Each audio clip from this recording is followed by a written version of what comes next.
name is John Hansen, and I'm a librarian out at Gunner NX Library across town.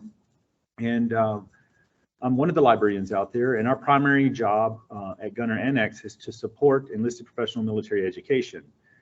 This briefing today is going to look at EPME with an idea of explaining some basic Air Force structure, as well as some of the training requirements and continuums that uniformed enlisted airmen go through, with the idea of this being a presentation for people without a background in the military, so they can maybe get a better conceptualization of the Air Force structure and on the EPME side of the house. So what I'm going to be looking at today is I'm going to look at basic training and tech school skill levels, and I'm going to kind of contrast this with what EPME is and how it's a little different. I'm going to touch on the AFSC, the Air Force Specialty Codes.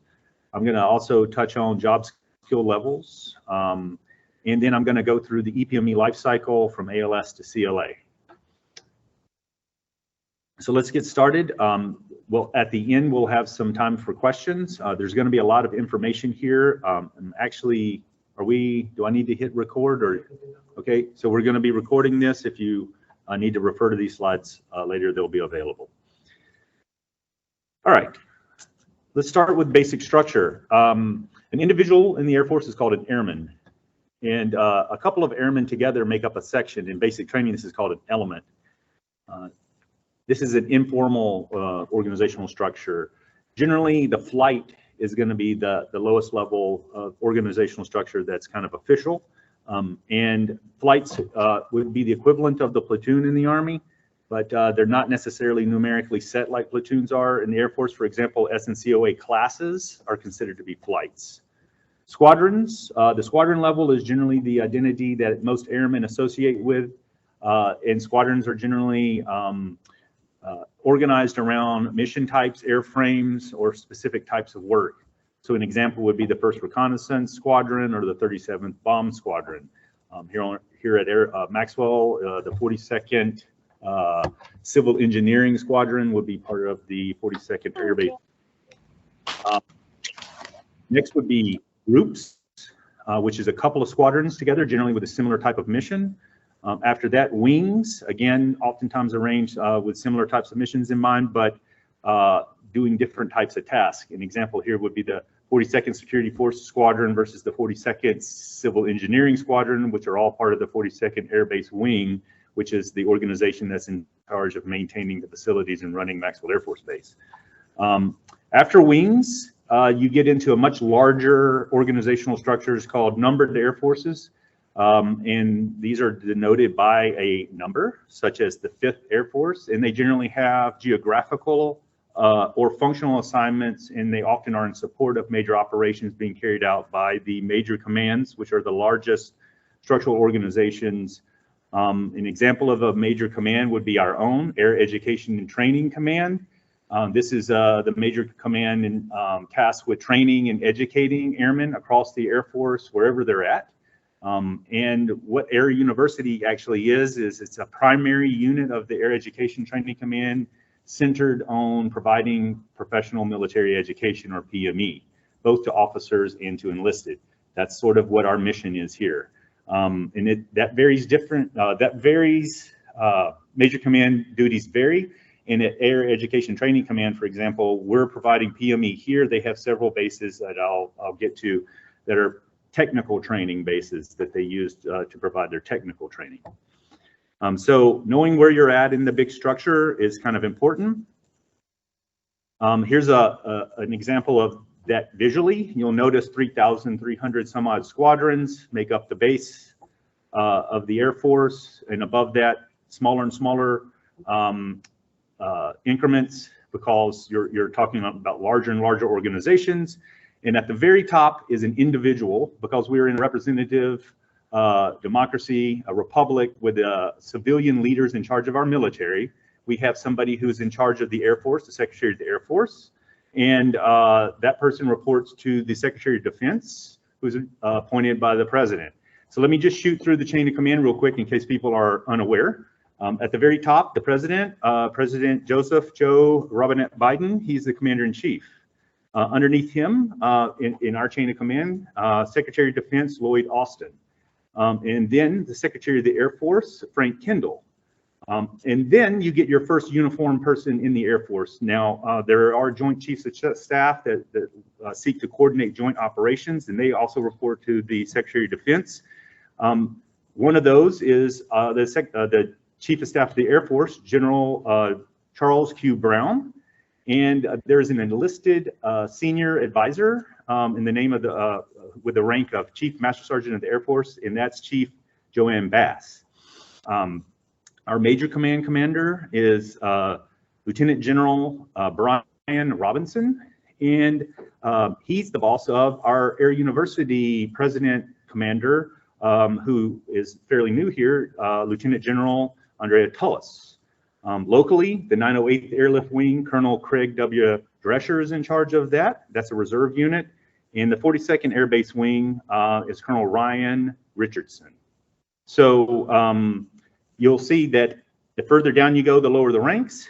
At the top, you have generals, and the enlisted are like the officers. Over here at Maxwell, we have a lot more exposure to officers because this is where the primary OPME, the Officer Professional Military Education schools, are located.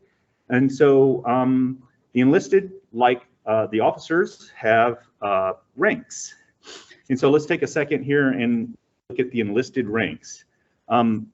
Notice E1, E2, E3. This would be equivalent to your GS pay scales. These are pay scales. Enlisted-1 is an enlisted pay scale.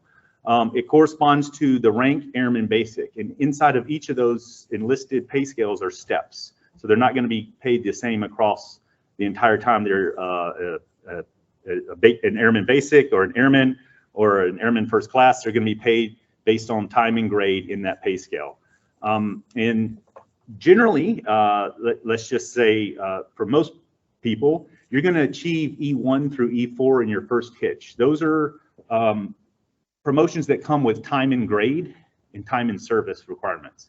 So you don't test, you essentially stay out of trouble, you proceed with your normal training regimen, and eventually at some point when you have reached a certain number of months in service in that pay grade, you'll get a promotion.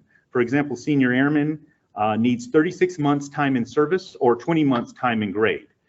Generally, people come in as an E1, but you can come in as an E2 or an E3, or even an E4 if you have certain background before you join the military. If you have JROTC experience in high school, that can give you an extra pay step. You can join as an E2 or an E3. If you have a certain amount of college, you can come in as an E3. Or if you're professional, sometimes you can come in as an E4 with a slot set up for you to go to officer candidate school once you have passed through some of the basic training and technical training that you'll go through. Once you reach E4, it becomes a lot more competitive in terms of getting promotions. You have to take a test to get E5, and you have to take a test to get E6, the technical sergeants. And you used to have to take a test to get E7. They've just phased that out for a board. There are boards that you stand for E8 and E9s. So one thing here that you might want to kind of think about is we sort of get rank drunk here at Maxwell. We're around a lot of high-ranking people. We see a lot of colonels. We see more generals than I ever saw as an enlisted person in the Air Force. We see a lot of chiefs over at Gunter. We see a lot of senior master sergeants. In the workaday Air Force, this is not the case. Generally, you're not going to be seeing tons of top-level ranked people. There's only a few people on each base who are probably going to be, at the E9 level as an enlisted. And most of the times when you're dealing with senior non-commissioned officers, you're dealing with people who are E7s, master sergeants, or maybe occasionally an E8. But your day-to-day experiences are driven by E5s and E6s when you're a junior airman. So let me just stop real quick and explain. When you become an E5, you're considered to be an NCO, a non-commissioned officer. And so the military splits things into hierarchies. We're a hierarchical organization. On one side of the house are the officers, and they're commissioned by Congress. They are commissioned officers. When you enlist basically through your local recruiter. and there's a million reasons to enlist. You generally begin a conversation with a recruiter and you work out jobs and things that you want to do, and you go into the Air Force with the idea that you're going to get training and also life experience and potential benefits down the road like the GI Bill. But you come in as just a regular enlisted person. And once you reach a certain level of responsibility and rank in the Air Force, it's E5, they consider you to be a non-commissioned officer. This is somebody who is going to be in charge, much more in the supervisory type of role, but they're also subject expertise or acquiring subject expertise in their primary duty occupations. But they're there mainly to provide that leadership role for the E4s, the E3s, the E2s, and E1s. And your supervisor will always generally be someone of a higher rank than you. So E6s might supervise E4s. Generally, E7s are going to be supervising E6s in this way that there's always responsibility, somebody who has gone through the process, sort of looking over your shoulder, making sure you're on track and doing all the things you need to do. So now that you kind of have a little bit of an understanding of the rank structure of the Air Force, let's back up some and say the first step outside of MEPS and talking with your recruiter in your Air Force career is basic training. And so this is something that oftentimes sticks with enlisted people through the rest of their lives. This is generally that thing that Hollywood pays attention to because it is a stark break from your civilian identity. This is where you have a lot of that stripped away. You set up yourself to embrace your military identity and to begin your military career. And so what basic training is, and it is not considered PME, professional military education, it's considered training.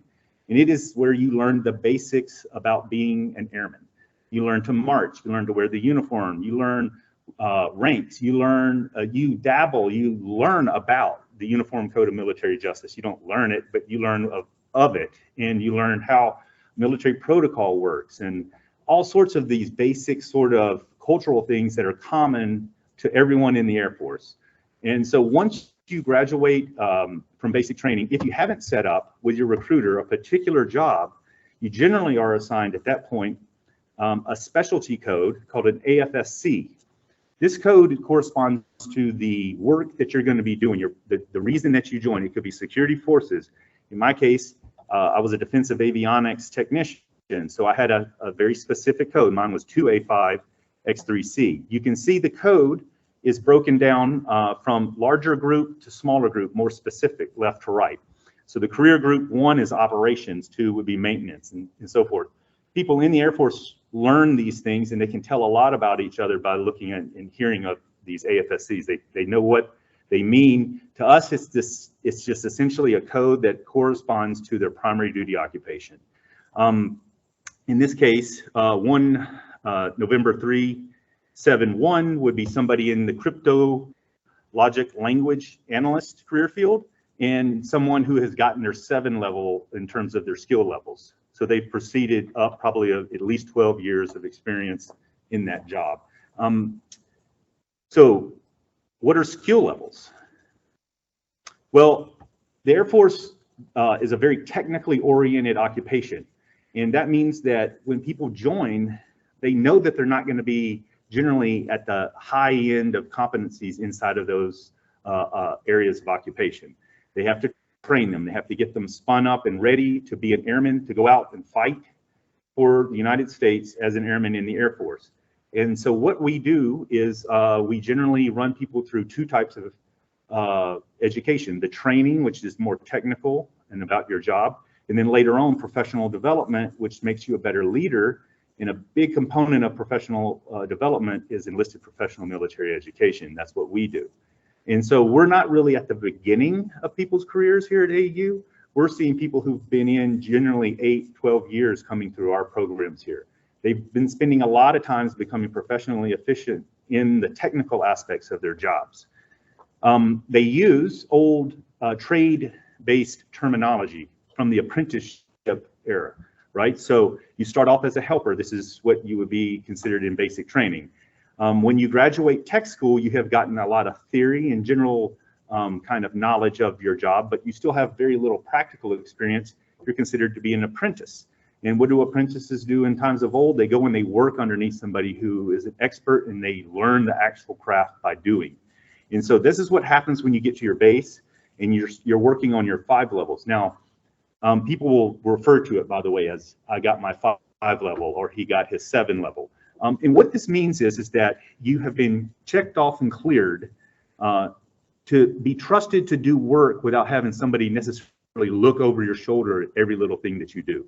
It's a really big deal to get your 5 level. That means you can now start doing things for the Air Force without being sort of, you know, followed around by your supervisor, essentially making sure that you're not messing up. And there's still a lot of things you can't do as a 5 level. I worked on the flight line, and so one of the things we had to do was we would have aircraft forms. Every aircraft has a set of forms with it. Certain jobs required a 5 level to sign off. Certain jobs required a 7 level to sign off. Depending on the nature of the work, they would still have a 7 level come and inspect the work to make sure that it was done right. But you can do a lot as a 5 level autonomously, which makes you highly useful for the Air Force. Because again, the purpose of the people being in the military is to be able to fight. And what does fight generally imply? Deploy, operate, think critically, be able to take, you know, the directive and implement, like as the as General Brown has mentioned numerous times, to innovate, to do all these things that they're talking about doing. You have to have that technical understanding of the job that you're in charge or tasked with doing. So you can see a 10 level. This is your chief enlisted manager. These are the skill levels given to chief master sergeants, those E9s. And by the way, guys, 1% of the enlisted force becomes chief, just 1%.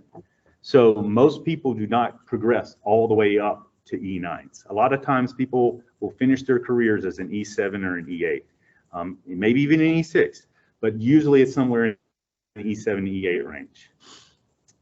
Okay, after basic training, you're still very new. You have just a very broad, a minimal understanding of your job and the military in general. You're going to go to tech school. Tech school and basic training aren't really designed, like a lot of people think, to weed out folks. What they're designed to do is to bring out of people their military professional abilities and competencies and to train them technically. So they're not, it's not like in the movies where they're trying to break somebody and get them to drop out. That's not how it is. At tech school, it's still very regimented. They still form up in flights. They march to class. It's very much a controlled environment. You're not turned loose. You're still earning that trust.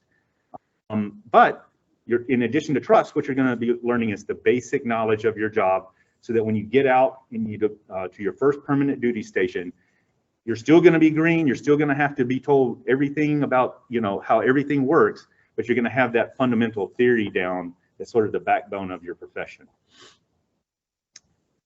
All right. The career path, and this is, and so first 1B career path is cyber. And so what I want you to look at here is, if you notice, you get your 5 levels somewhere around that 28-month mark. Okay. So back up to what I said about you can get time and grade promotions for those first 4. You're generally going to zone senior airmen somewhere around the 3-year mark. So you're going to be a 5 level probably when you're an A1C, an Airman First Class, at the end of your A1C time period, right when you become a senior airman. As a senior airman, you're going to be that 5 level, and you're going to be doing things, still learning a lot, still, you know, but you're going to be learning by training too. You're going to have guys who are really new, and you're going to be showing them the basic jobs that you just learned a couple of years ago as a way for you to pass this information on, plus to reinforce it to yourself. One of the things is on the left, and I don't know if you guys can see it very well, but it kind of breaks down sort of the duty roles that they might play in the squadrons. So you have supervisors down below. Then you become the non-commissioned officer in charge. This is somebody who represents the NCO side of the house. Usually it's going to be somebody who's like the boss for the day or the boss of a particular place for a particular period of time. Section and flight chiefs and so forth, and all the way up to superintendents who are going to be kind of helping coordinate operations at that upper level with the officers. Let's take a look here at this across the readiness training cycle. And you can see what they're trying to do is they're trying to spin people up and get them ready so that they can go and deploy and be effective members in a profession of arms. And as you move from the left to the right, you're taking on more and more responsibility in the deployments and in the operational aspects of day-to-day military life. So EPME and training, as I've alluded to, are different things. At the bottom of this slide, you'll notice the section in yellow. Those are training regiments. You'll notice on the far left, basic military training. Then you have technical school. Then you have something called First Term Airman Center, or FTAC. And then you're going to be working on your 5-level upgrades. And so that's your on-the-job training. You're going to be doing all of this while you're still learning just other basic things and just becoming an overall used to operating inside the military. After that, you're going to have more OJT, and eventually you're going to be somewhere around the staff sergeant or the chief, or I'm sorry, the tech sergeant level. You're going to be starting to really work on your 7-level upgrades, which means that you're going to be even considered more of a technical expert. So look at the top half of that slide and notice, and things have changed even while I was making this presentation. They're constantly changing stuff. So they're in the middle of doing a whole lot of changes to the continuum and how it rolls out. There's been a big push to do a lot more cross training to make people multi-capable.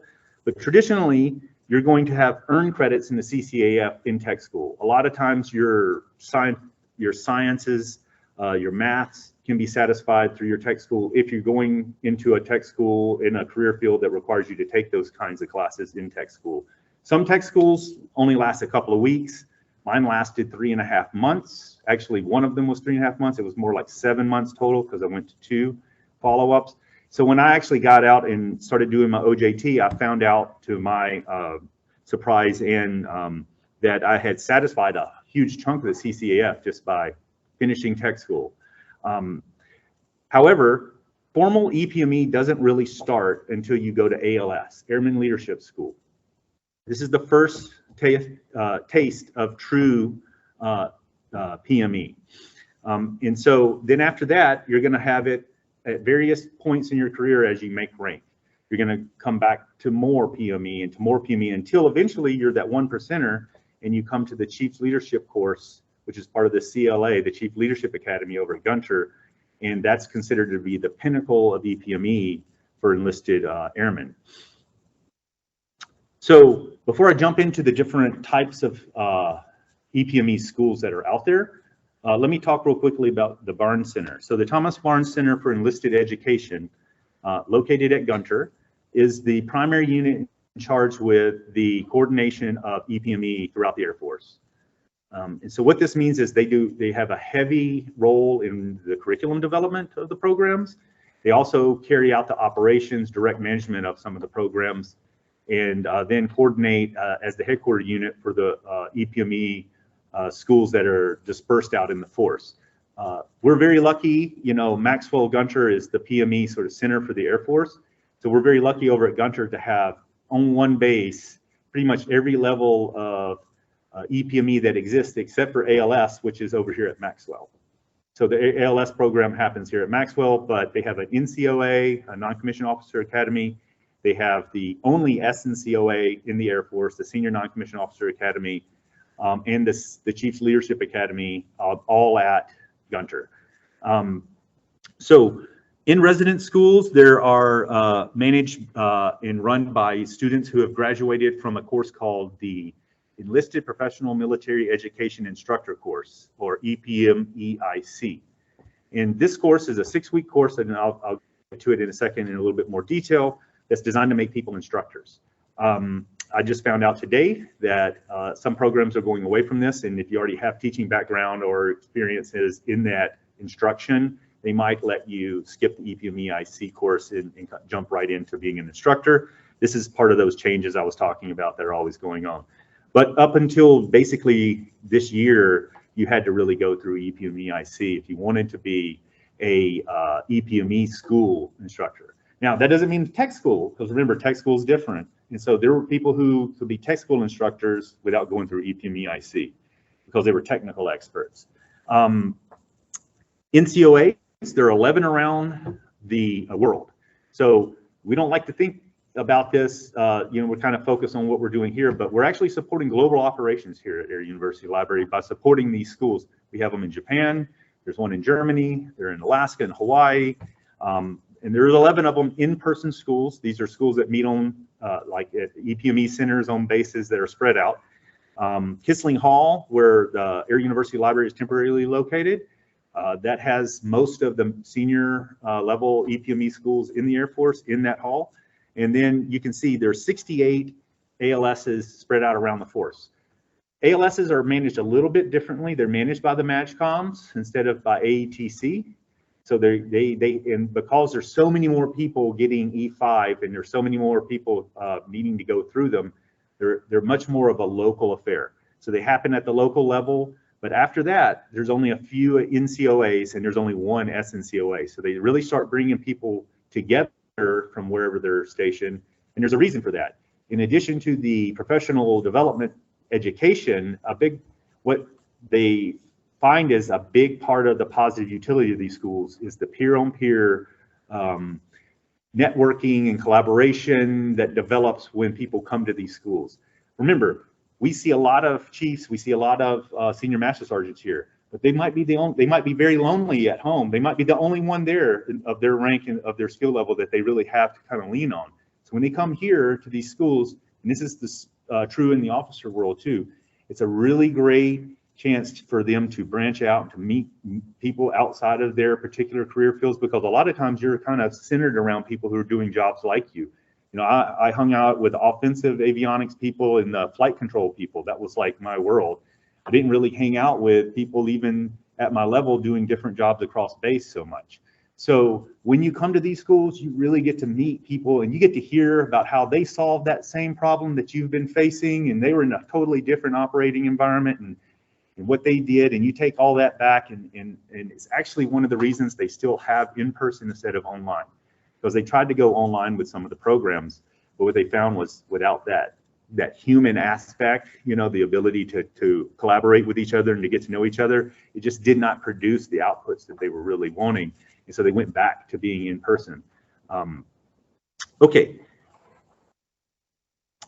Airman Leadership School, as I said, 68 active duty ALSs. There's one set up for the Air National Guard, and these are all, they're managed by the MAGCOMs.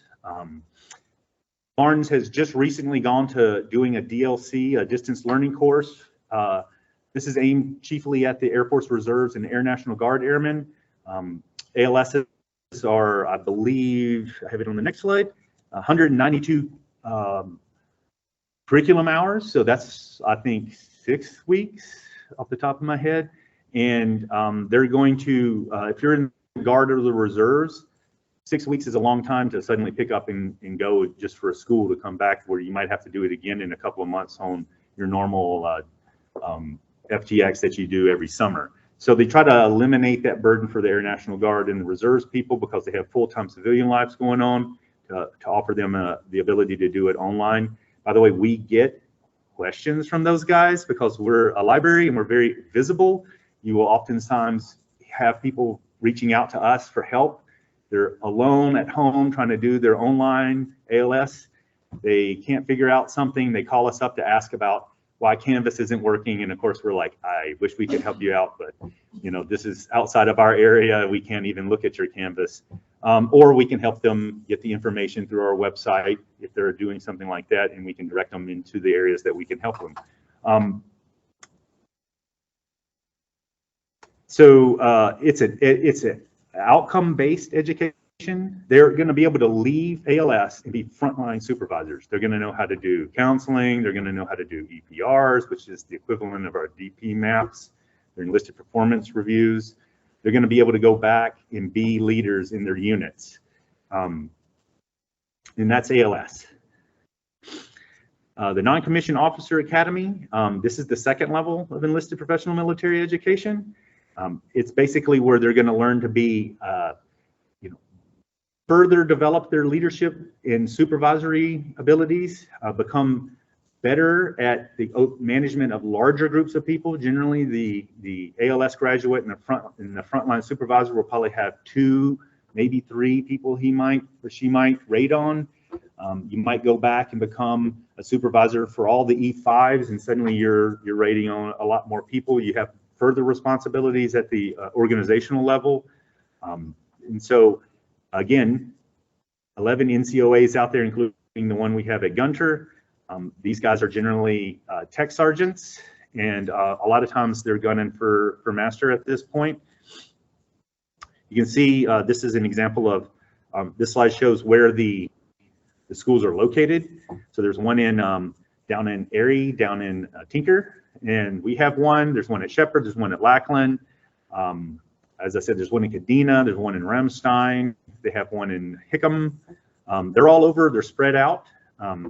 And so they generally will try to send you to one outside of your area just because they want you to get out there and meet folks.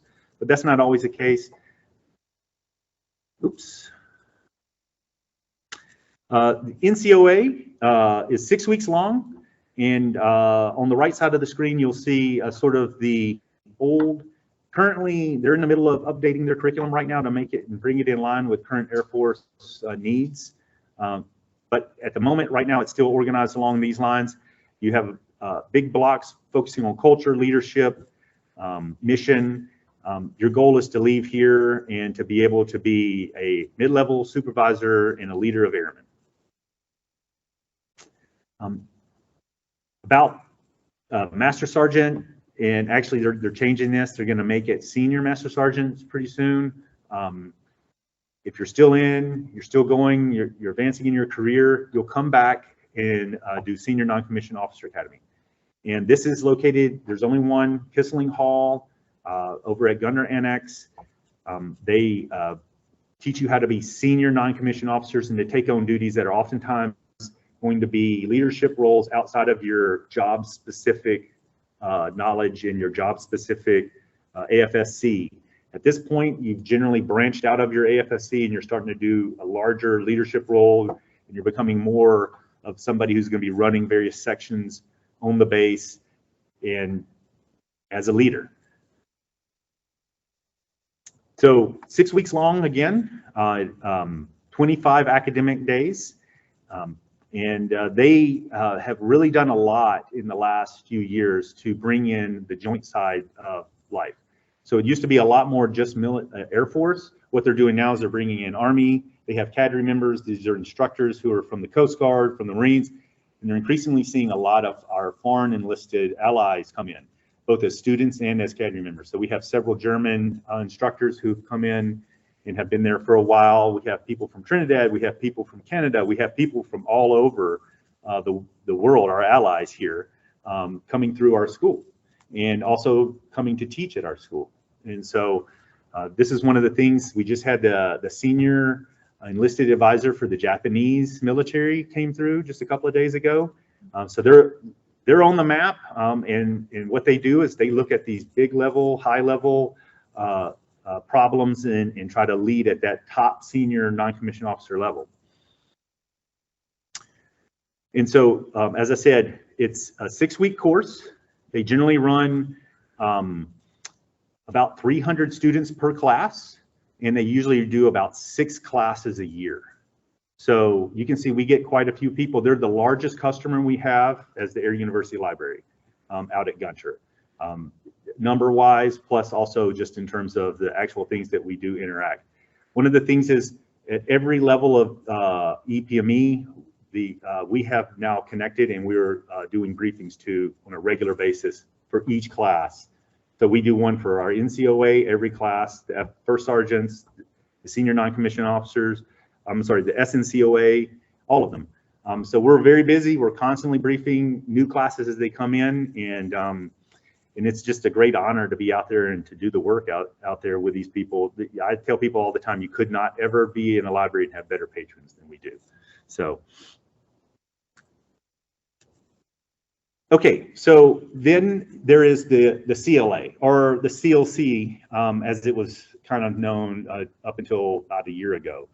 So this is sort of a 2-week course where chiefs, people who have sewn on chief, will come And really what they do is it's just kind of a refresher at this macro high level focus, so that when they leave, because chiefs are no longer working probably in the AFSC that they were assigned when they were in E1 back in basic training 20 years ago or something like that. They're now farmed out and they're doing jobs in support of operations, just as that senior leader overseeing flights of airmen. And this could be in a broad spectrum of need. So the Air Force will put them here and send them over there wherever they need them. A senior leader, the chiefs, basically that's what they're kind of experts at just being Air Force, knowing Air Force, and yeah, it's a great to listen to these guys talk about stuff, because like oftentimes they're sort of over the horizon. They're talking about things that haven't made it down to like our level yet in terms of topics of interest and stuff. And we help them out chiefly by helping they're here for 2 weeks and they're very regimented. So we do a lot of work with their faculty. Actually, we do a lot of support for their faculty in preparing for this, the schools when they come through. And as you can see, what they primarily look at, problem solving, leadership theory, and mission. These things are kind of similar for each level. I've kind of passed the slide already, but SNCOA has a new curriculum that they're working on right now. This curriculum is much more aligned with the current focus on multi-capable airmen, AF4Gen, Air Force Force Generation model, which is replacing the Air Expeditionary model. They're focused on ACE, the Agile Combat Employment.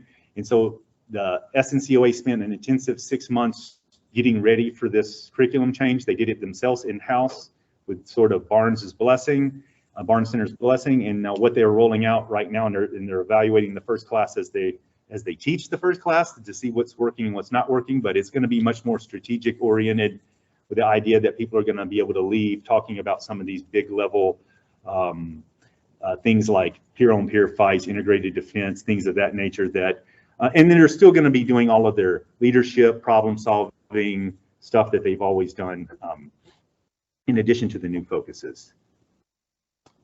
So EPME IC, as I alluded to earlier, is sort of the gateway for EPME instructor. It's 158 hours at 6 weeks, so in 20 academic days. And it's open to a broad range of ranks, from staff sergeant to master sergeant, and even senior master sergeants can go to it. They're changing some things in the background to make it so that, like I said, you don't have to go through EPME IC, but it's still chiefly the way to get into being an instructor in the PME program as an airman. And it's taught at Barnes Center. They were the last school that we connected with, and it's been an honor to work with them too. And so outside, if you notice, their curriculum's a little bit different. They're focused on like fundamentals of teaching and academic counseling instead of that problem solving and mission and culture stuff. That's kind of the focus for your general PMEs. These guys are going to be teaching, so they give them much more of a teaching focus. And by the way, TLC does a lot of work with the EPME IC. They're coordinated with them a lot. They go over and brief them a couple of times for each class. So the last one I'm going to talk about is the First Sergeants Academy. The First Sergeants Academy is not underneath Barnes. They're a leadership school that's underneath Acre. And they're maybe not technically EPME, but they're so close that I'm including them. Plus they're at Gunter, so we serve them just like any of the EPME schools out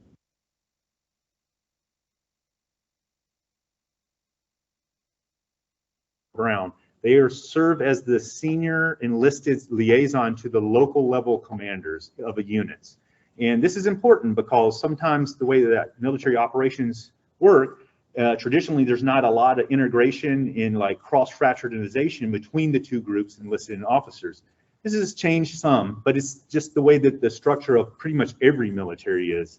And because of that, there's a need to have somebody who has really close ties with a commander who can advocate on behalf of the enlisted and be also the guy who carries out the discipline when discipline needs to be carried out. So they have this kind of job that's not, it's probably very rewarding in a sense because you get to deal with people at their their greatest and be advocates for them and be push and promote and celebrate people.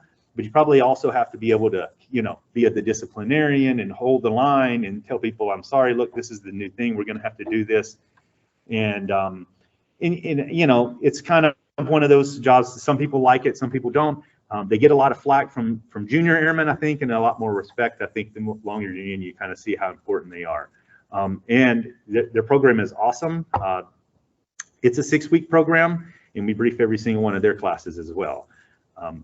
And they do a lot of legal stuff. If there's like a suicide in the unit, they're on point a lot of times in handling all of those nasty situations. So it's one of those jobs that's almost a calling. But I think that if you could be a first sergeant, you can pretty much do anything because you're showing that you have really wide range of people skills. This is basically the end of my briefing. What I hoped I touched on and was the structure, kind of explain what EPME is, talked about how we at Gunter sort of connect with them. And at this point, I'll open up the floor to questions. And I just want to also say, once again, it's such a great honor to be here at Air University, in Air University Library and at Gunter, working and doing the work that we do. I couldn't think of being a librarian and being more impactful. That this is it for me. So thank you for your time. And if anyone has questions, Andrew, are you looking at the great presentation? Thumbs up for Wendy. All right. Well, I'll have the slides we've recorded. If there are questions that come up after today, please reach out to me and I'll do my best to find an answer for you. Thank you.